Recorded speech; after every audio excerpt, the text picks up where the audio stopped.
Hello, I hope all you are doing very much fine and I welcome you all to our channel Science of Us। Research aptitude की MCQ series का ये दूसरा lecture है जिसमें अपन कुछ PYQs देखने वाले हैं जो कि net GRF CUET PG PhD के एंट्रेंस एग्जाम में काफ़ी कॉमनली पूछा जाता है। कुछ प्रीवियस ईयर के क्वेश्चन अपन देखने वाले हैं। तो आज का अपना जो टॉपिक है वो है रिसर्च एथिक्स एंड प्लेगरिज्म से रिलेटेड अपन कुछ क्वेश्चंस देखने वाले हैं जो कि MCQ के फॉर्मेट में आपको मैं समझाने वाला हूँ, अपन मिलकर सोल्व करने वाले हैं।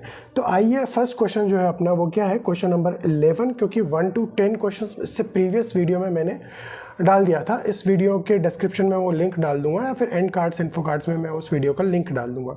तो आइए देखते हैं। Which of the following is an example of self plagiarism, जिसके ऑप्शन है copying text from the another author without citation.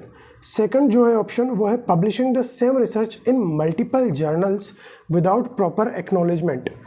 And third जो है वो क्या है, using AI generated content in research paper. और फोर्थ जो है वो क्या है आपका, copying text but citing the original author. तो अब यहाँ पर टेंटेटिवली आपको आइडिया लग ही गया होगा कि कौन सा जो राइट ऑप्शन यहाँ पर हो सकता है। तो मैं आपको बता देना चाहता हूँ पहले कि प्लेगरिज्म क्या होता है। आई होप आपको सबको पता होगा कि प्लेगरिज्म क्या होता है। प्लेगरिज्म का मतलब यहाँ पर ये है कि किसी भी ऑथर का आप आइडिया, फिगर जो उसने कंडक्ट करी है रिसर्च, उसमें अगर उसने कुछ फिगर्स लगाई है, कुछ बनाई हैं, कुछ इमेजेस या उसका वर्क, ठीक है, आप क्या करते हैं, यूज़ करते हैं।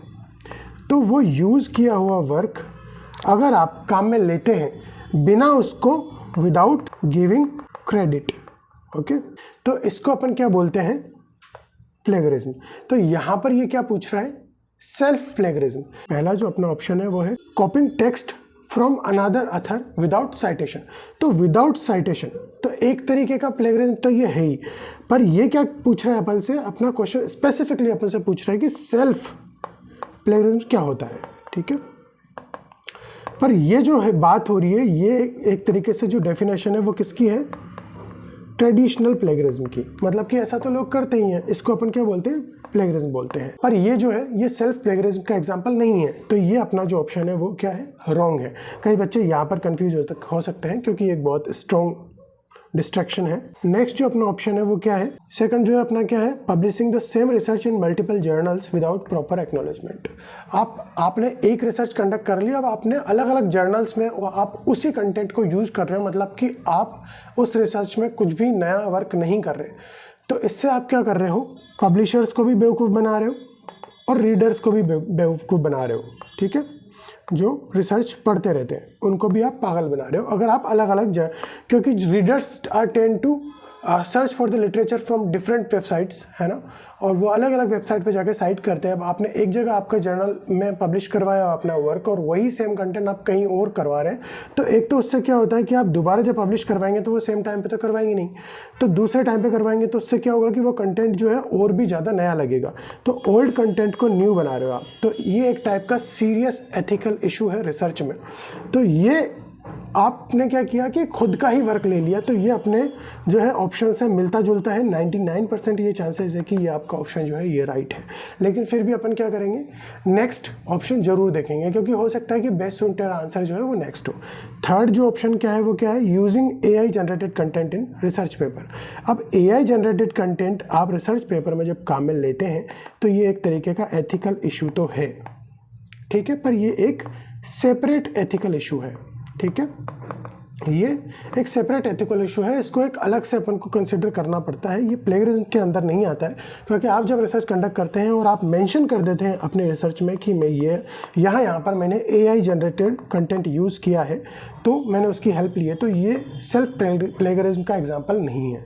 फोर्थ जो ऑप्शन है वो क्या है, copying the text but citing the original author.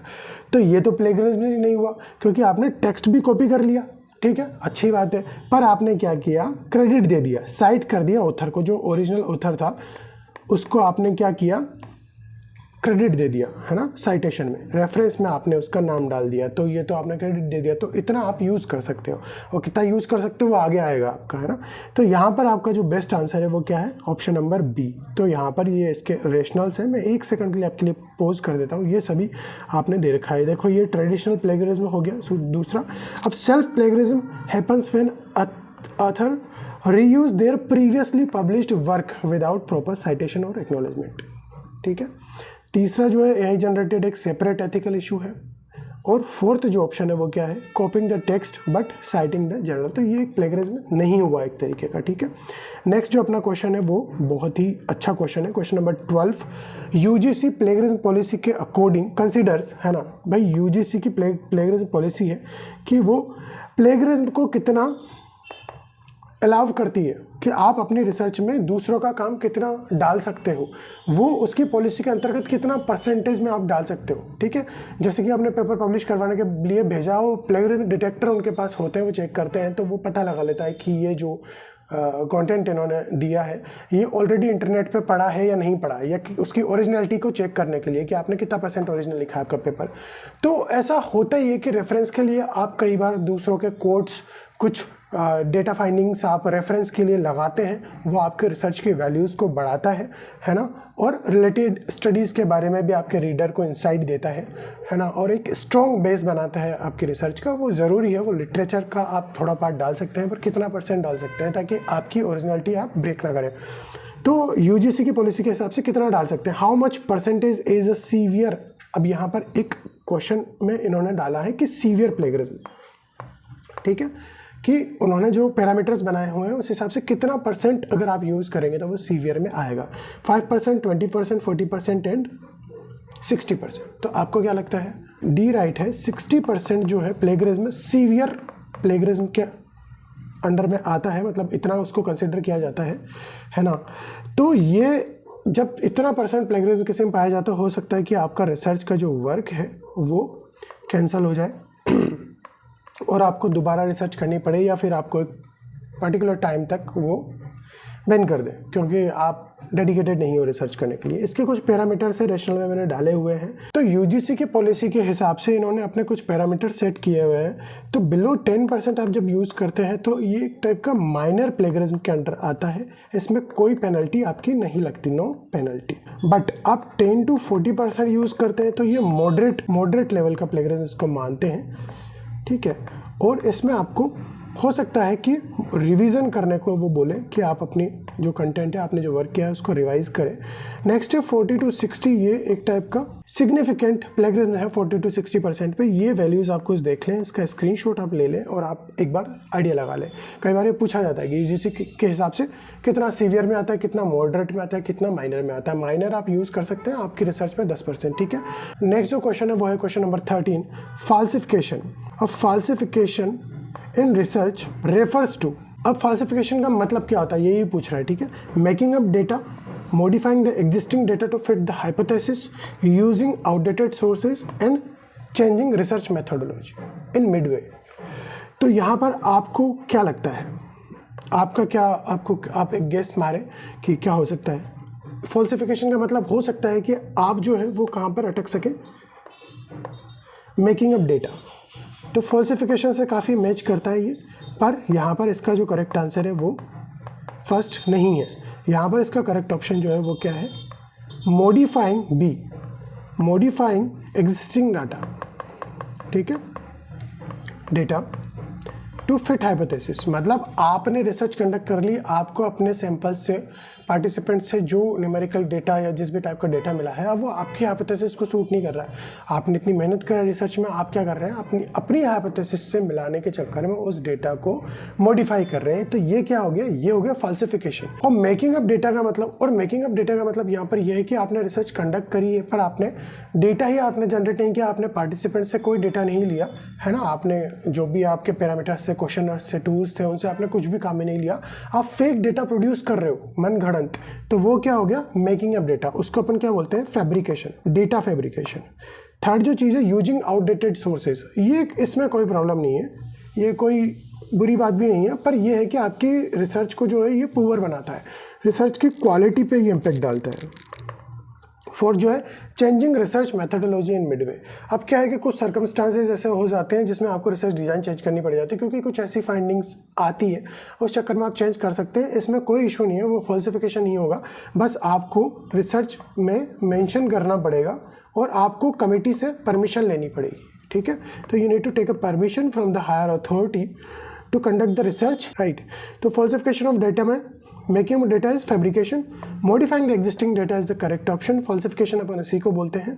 14th question जो है वो क्या है, which ethical principle is most important in research involving human subjects. बहुत ही सिंपल है, आपको आता होगा, इस क्वेश्चन में ज़्यादा टाइम वेस्ट करने की ज़रूरत नहीं है, पर एक इंपॉर्टेंट चीज़ मैं आपको बता देता हूँ।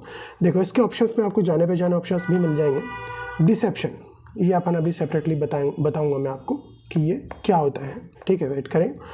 इन्फॉर्म कंसेंट, अब ये क्या पूछ रहा है, ह्यूमन सब्जेक्ट को आप जब इन्वॉल्व कर रहे हैं रिसर्च में, सपोज करें कि आप कोई क्लिनिकल रिसर्च कर रहे हैं, अब किसी पे कोई मेडिसिन आप ट्राई करने जा रहे हैं, तो आपको क्या करना पड़ेगा, उसके लिए आपके सब्जेक्ट से आपको परमिशन लेनी पड़ेगी। उस परमिशन को अपन क्या बोलते हैं, इन्फॉर्म कंसेंट, मतलब कि आपने इन्फॉर्म कर दिया, और कंसेंट मतलब उन्होंने साइन कर दिया, उन्होंने अलाउ कर दिया।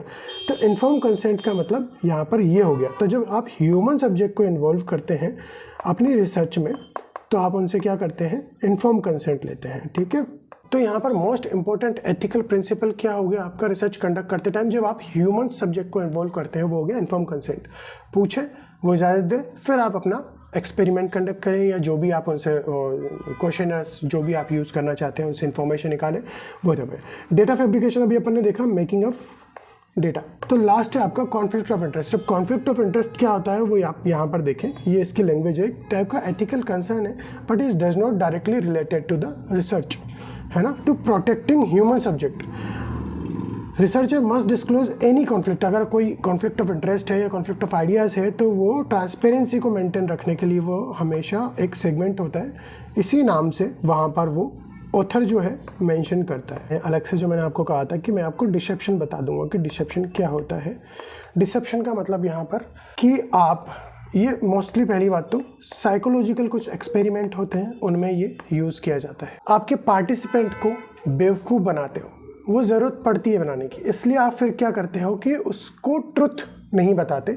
तो वो ट्रुथ को होल्ड करना एक टाइप का एथिकल इशू है, पर वो साइकोलॉजी में कई बार नेसेसरी हो जाता है, इसलिए ये डिसेप्शन होता है।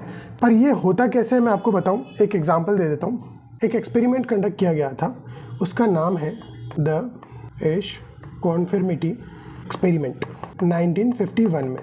अब इसमें क्या किया गया था कि इन्होंने ग्रुप बना लिए दो, ठीक है, सपोज करो कि ये दो ग्रुप बना लिए इन्होंने, ठीक है, अपने स्कूल में।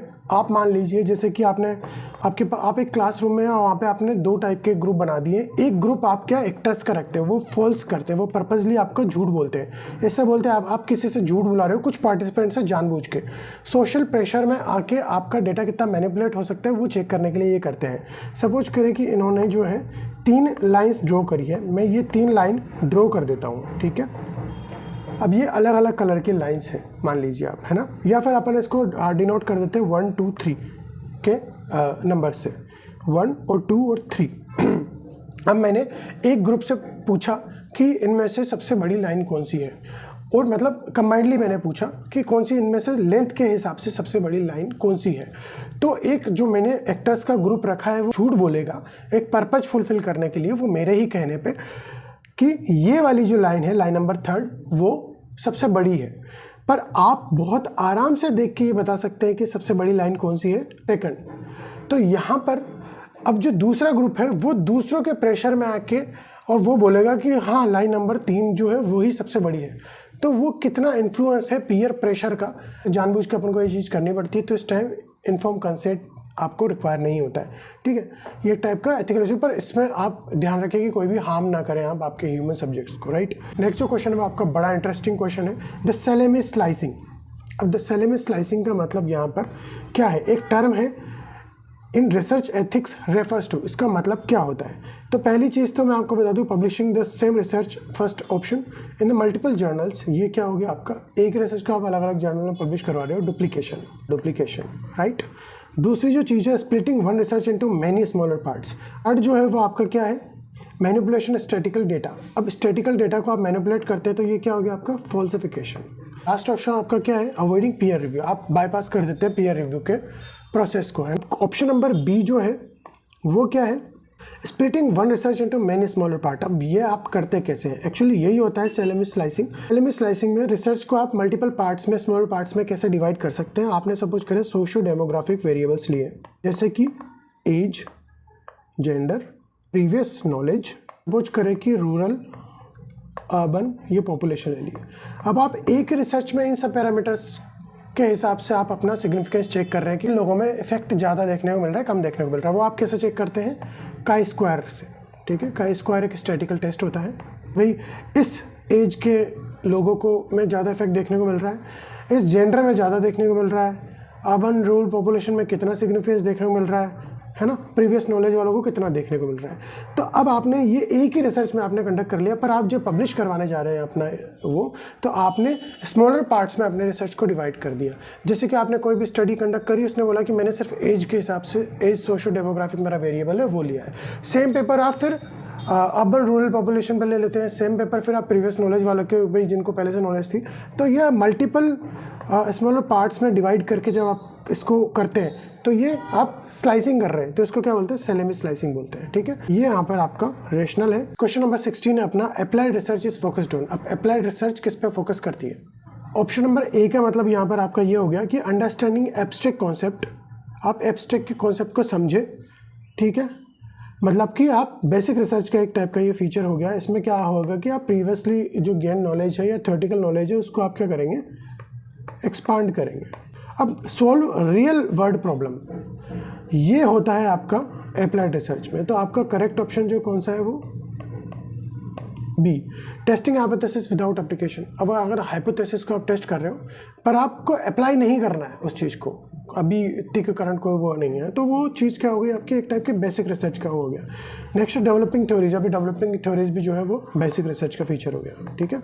Question number 17, which of the following is key feature of good research question. बहुत ही सिंपल है, it should be broad and vague. Research का जो टॉपिक है वो कभी भी ब्रॉड नहीं होना चाहिए, क्योंकि ब्रॉड रिसर्च होती है तो आप एक डायरेक्शन में काम नहीं कर पाते हैं बहुत अच्छे से, इसलिए रिसर्च का जो टॉपिक है वो बहुत ही स्पेसिफिक होना चाहिए। तो ये आपका गलत ऑप्शन हो गया।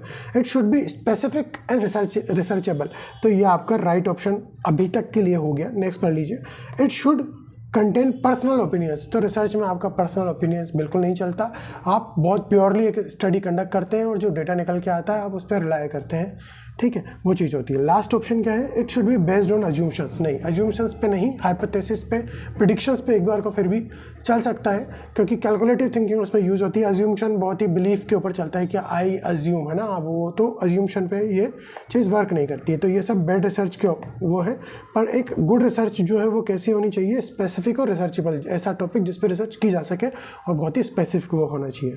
क्वेश्चन नंबर 18 आप देखें, the first step in research process बहुत ही सिंपल है। डेटा कलेक्शन आप पहले नहीं करते हैं, लिटरेचर रिव्यू भी आप पहले नहीं देखते हैं, क्योंकि आप पहले प्रॉब्लम को डिसाइड करें फिर उस रिगार्डिंग है तो आप लिटरेचर को देखेंगे। तो तीसरा जो ऑप्शन है आपका, आइडेंटिफाइंग द रिसर्च प्रॉब्लम। तो सबसे फर्स्ट स्टेप आपकी क्या होती है, identifying the research problem, this is your correct answer. Writing the research report, research report जो है सबसे बाद में देखी जाती है। क्वेश्चन नंबर 19 देखें, द रिसर्च पैराडाइम इज वो बिलीफ्स और वो अज्यूमशन जो कि आपकी रिसर्च को गाइड करते हैं, है ना। Option number B, mathematical formula use in research, नहीं। A statistical tool for hypothesis testing, ये बहुत ही टेक्निकल बात हो गई, तो ये भी नहीं है। अ लिटरेचर रिव्यू प्रोसेस, नहीं, ये भी नहीं है। रिसर्च पैराडाइम का मतलब सेट ऑफ बिलीफ्स और अज्यूमशन गाइडिंग द रिसर्च, वो अज्यूमशंस या वो बिलीफ्स जो आपको रिसर्च में गाइड करते हैं उनको अपन क्या बोलते हैं, रिसर्च पैराडाइम, ठीक है। ये आपका फर्स्ट ऑप्शन राइट हो गया। एक्सप्लेनेशन यहाँ पर ये है ही, ये है आपका क्वेश्चन नंबर 20। क्वेश्चन नंबर 20 है क्वालिटेटिव रिसर्च से क्या पूछ रहा है, following statement is true about the qualitative research.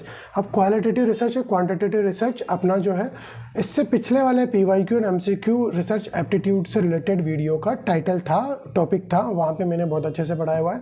अगर आप वो देख के आएंगे तो आपको इसका पता लग जाएगा कि इसका राइट ऑप्शन कौन सा है, और अगर आप जानते हैं तो प्लीज़ कमेंट बॉक्स में इसका राइट ऑप्शन दें। I hope you like it. Thank you very much to be with me throughout the session, and I kindly request you all to subscribe my channel and share it with your friends who are into research and who are looking for such content and preparing for their NET GRF and CUT PG for their CUT section. I hope these videos will help them, because we will approximately cover around 100 questions, but it will entirely cover the research aptitude syllabus and it is perfectly designed and I bet कि ये आपके लिए काफ़ी beneficial साबित होगा and thank you very much once again.